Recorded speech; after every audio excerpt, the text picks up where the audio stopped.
দেখেন। আচ্ছা একটু সরে দাঁড়াও। দেখো, তো প্রথম যে চ্যাপ্টারটা আছে পরিমিতি। আচ্ছা, পরিমিতির বাংলা কি? পরিমিতির মানে হচ্ছে ক্ষেত্র পরিমাপ। এই যে ক্ষেত্র পরিমাপ, বুঝতে পারলে? আমি একদম প্রথম থেকে পড়াচ্ছি, ভিজিবিলিটি একবার দেখে নিই। ঠিক আছে, পরিমিতির বাংলা হচ্ছে ক্ষেত্র পরিমাপ, মানে কোনো একটা জায়গার পরিমাপ করা হবে। ঠিক আছে। আচ্ছা, প্রথম থেকে ফর্মুলাটা মানে সূত্রগুলো দেখাচ্ছি। প্রথমে থাকবে হচ্ছে বর্গক্ষেত্র। আচ্ছা, বর্গক্ষেত্র কাকে বলে? যার বলো দৈর্ঘ্য আর প্রস্থ সমান থাকে। আচ্ছা, প্রস্থ সমান থাকে। তাহলে আমরা দৈর্ঘ্য আর প্রস্থকে কি করব? সমান করে দেবো। তার মানে বাহু, তাই তো? তাহলে বাহুকে এ ধরে নেবো, এ। ঠিক আছে, বুঝতে পারলে? তুমি তো বীজগণিত করেছো, অলরেডি জানো এ বি সি এগুলো কি। আচ্ছা, তাহলে এ ধরে নিলাম। আচ্ছা, তাহলে বাহু হচ্ছে এ। তাহলে বর্গক্ষেত্রের দৈর্ঘ্য বা প্রস্থ হয় না, কারণ বর্গক্ষেত্রের দৈর্ঘ্য আর প্রস্থ সমান, তাই ওটাকে বলা হচ্ছে বাহু। আচ্ছা, তাই তো? বুঝতে পারলে? আচ্ছা, এরপর যেটা হবে সেটা হচ্ছে কি পরিমাপ করব? প্রথমে পরিসীমা।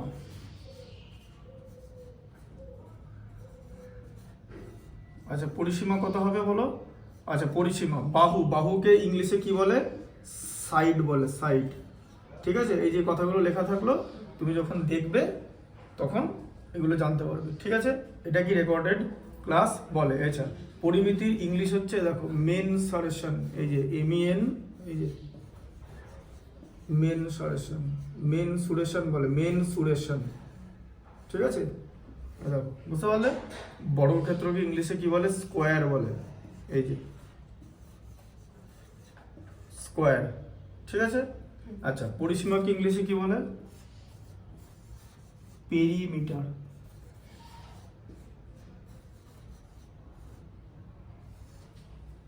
ঠিক আছে, বুঝতে পারলে? আচ্ছা, তাহলে বর্গক্ষেত্রের পরিসীমা কি হবে?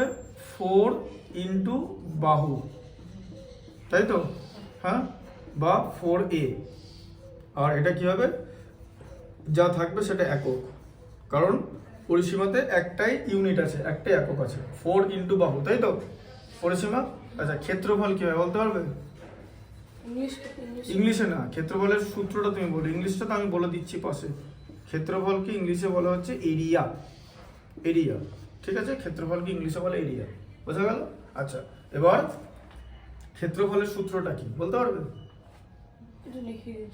আচ্ছা, দেখো, যেটা বাহু হবে, ঠিক আছে, বাহু হলো তো তার বর্গ, এই যে হ্যাঁ, তাহলে কত হলো? A square. ঠিক আছে, মানে বাহু যদি ধরো বাহু হচ্ছে 5 হলো বা 5 সেন্টিমিটার, ঠিক আছে, তাই তো? তাহলে ক্ষেত্রফল কত হবে?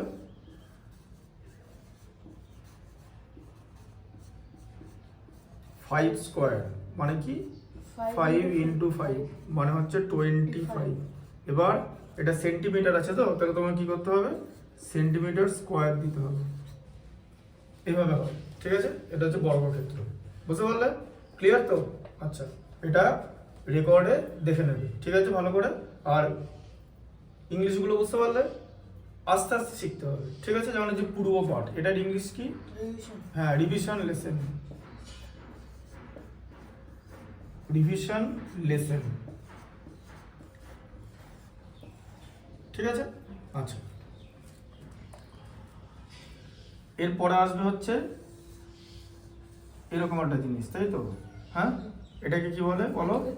হ্যাঁ, এটা হচ্ছে দৈর্ঘ্য, তাই তো? দৈর্ঘ্য হচ্ছে লেন্থ। এই যে LENGTH, লেন্থ।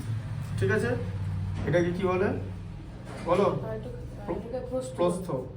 আচ্ছা, প্রস্থকে আমরা ইংলিশে কি বলবো? Breadth, BREADTH। এটা বলতে পারি, বা একটা জিনিস বলতে পারি উইডথ, WIDTH। স্কুলে ইংলিশটা বলে না, তাই তো? এটা যে কতটা ইম্পর্টেন্ট, তুমি আরেকটু বড় হও, তুমি বুঝতে পারবে। Will be able to understand. আচ্ছা, তাহলে এটার নাম কি? এটা হচ্ছে আয়তক্ষেত্র, ঠিক আছে। ইংলিশটা হচ্ছে রেক্ট্যাঙ্গেল, রেক্ট্যাঙ্গেল, ঠিক আছে। আচ্ছা, তাহলে বাংলায় হচ্ছে আয়ত ক্ষেত্র, ঠিক আছে। আচ্ছা, এবার তুমি আমাকে বলো কি মাপবো। প্রথমে লিখবো হচ্ছে পরিসীমা, তাই তো? পরিসীমার ফর্মুলা কি বলতে পারবে? 4 into না, এটা তো বড় ক্ষেত্র। ওটা বড় ক্ষেত্র। তাহলে আয়তক্ষেত্র পরিসীমা কি? এ দেখো, শোনো, তুমি আগে বলো দৈর্ঘ্য কটা আছে? এদিকে দৈর্ঘ্য আছে তো, এদিকেও কি আছে? দুটো। কটা আছে? দুটো। আচ্ছা, প্রস্থ কটা আছে? দুটো। আচ্ছা, 2 গণিত দৈর্ঘ্য প্লাস প্রস্থ, তাই তো? বুঝতে পারলে? দৈর্ঘ্য প্লাস প্রস্থ। প্রস্থ। ইংলিশ মিডিয়ামের আছে, এরা কিন্তু বাংলাটা একবারই জানেন, এরকম অনেক আছে, সেটাও কিন্তু ঠিক না। That is not correct. তাই জন্য ওদেরও বাংলাটা আমি বলি। এবং যারা আমার কাছে পড়ে রীতিমতো চাপ দিয়ে পড়াই বাংলাটা, মানে চাপ দিয়ে বাংলাটা বলে, এবং জিজ্ঞেস করি মাঝে মাঝে।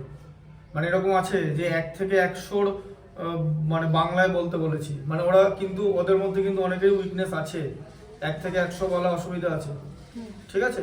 মানে এরকম লিখে দিই যে 89 এর ইংলিশ কি হবে, ঠিক আছে, বা 89 এর বাংলা কি হবে, ঠিক আছে, সেগুলো দেখো। তাহলে এখানে যদি এটাকে আমি এল ধরে নিই, দৈর্ঘ্যটাকে, ঠিক আছে, আর প্রস্থটাকে কি ধরবো? বি, ঠিক আছে। দেখো, বুঝতে পারলে এল আর বি। এল কেন ধরলাম বুঝতে পেরেছো? কেন বলো তো? এল মানে লেন্থ থেকে এল, ঠিক আছে। সব জায়গায় তুমি তো দৈর্ঘ্য প্রস্থ এত কিছু লিখতে পারবে না, তোমাকে তো ধরে লিখতে হবে। তুমি যেরকম অ্যালজেব্রা মানে বীজগণিতে যেটা শিখেছো, ঠিক আছে। তাহলে পরিসীমা হচ্ছে 2 into L plus B, এই দৈর্ঘ্য প্লাস প্রস্থ, ঠিক আছে। আচ্ছা, আর ক্ষেত্রফল কি হয় বলো?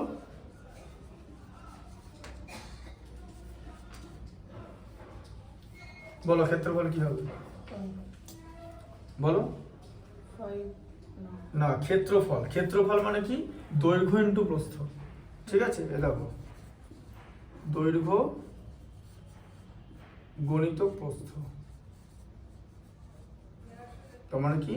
L into B. আর ক্ষেত্রফল যখন দেবে তখন যে এককটা হবে, একক তার কি হবে? স্কোয়ার, ঠিক আছে। মানে এবার ধরো দৈর্ঘ্য আছে 5 সেন্টিমিটার হতে পারে, আর ব্রিথ মানে প্রস্থ কত আছে? 4 সেন্টিমিটার, ঠিক আছে। তাহলে ক্ষেত্রফল কত হবে? হ্যাঁ, 20 কি হবে বলো? 20 সেন্টিমিটার। Centimetre square. দেখো 5 into 4, দেখো সেন্টিমিটার স্কোয়ার। কেন হচ্ছে? কারণ সেন্টিমিটারকে তো সেন্টিমিটার দিয়ে গুণ করছো, গুণ, এককের মধ্যেও গুণ ভাগ হয়, ঠিক আছে। সেন্টিমিটারকে সেন্টিমিটার দিয়ে গুণ করলে সেন্টিমিটার স্কোয়ার হয়। তাহলে এটা কত হবে? 20 সেন্টিমিটার স্কোয়ার, ঠিক আছে। বুঝতে পারলে? আচ্ছা, এটা তুমি তোমার খাতায় লিখে নাও, ঠিক আছে। তারপর এবার এখান থেকে ম্যাথামেটিক্স মানে অঙ্ক করানোটা স্টার্ট করবো, ঠিক আছে। আচ্ছা, তুমি ওখান থেকে কি দেখতে পাচ্ছ? ভালো করে এবার দেখে নাও, বসে একবার ওখানে দেখো যে দেখতে পাচ্ছ কিনা। দেখতে পাচ্ছ? পুরোটা দেখা যাচ্ছে তো? আচ্ছা, ঠিক আছে, তাহলে দেখো।